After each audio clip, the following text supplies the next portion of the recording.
At the moment, yes, all seven member associations participating in the tournament. But see, FIFA suspension will affect Nepal to participate because we also are on from the same family of FIFA or AFC. So it's official tier one competition, and if they are suspended, they cannot participate. That's clear. So what we do is like we will probably give them some time. Ultimate, one threshold of the time. Okay, by this you need to get out of suspension, then you can participate. But at the moment, I cannot tell you the time because we have our executive committee meeting in Bhutan on 1st of August, where this matter will be discussed. And if the executive committee agree to provide them a time frame to come back to the competition, they will participate. Something like that. Yeah, we will give them the, okay, for example, by 1st of September, by 15th of September, by 30th of September, you need to, if Nepal is out of suspension, then we will allow. But at the moment, I cannot tell you the exact dates. Why? Because I have not discussed with my executive committee member. That is your view. I have different view. So different people may have different views.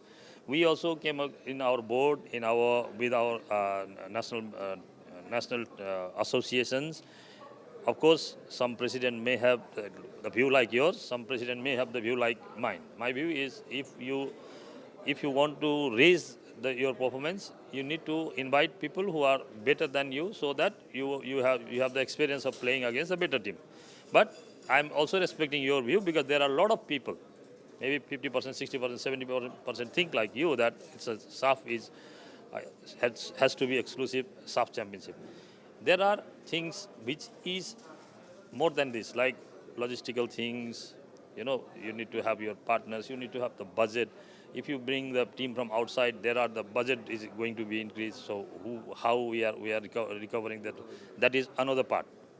But we are talking about the principle. Principle, yours is different, mine is different. That's why we brought it to the attention of our executive committee member. We tell them, okay, this is the thing.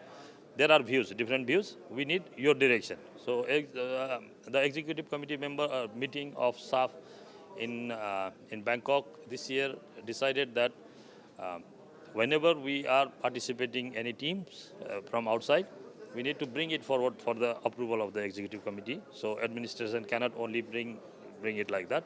Once an executive committee will look at the merits and demerits of whether it's good to have that team or not, then they will make the decision.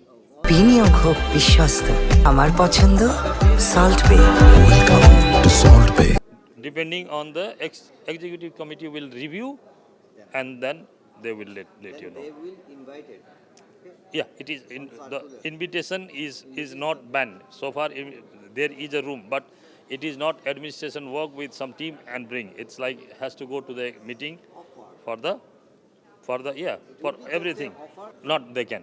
Then we need to bring to our executive committee. They will ask us why you are bringing this team, where is the finances to bring, what support we will get as a staff bringing this team in our playing level or other marketing activities. Once they are convinced, they may approve.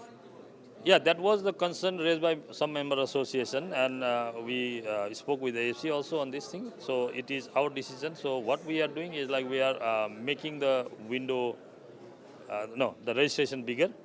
So generally the standard registration process is 23 players.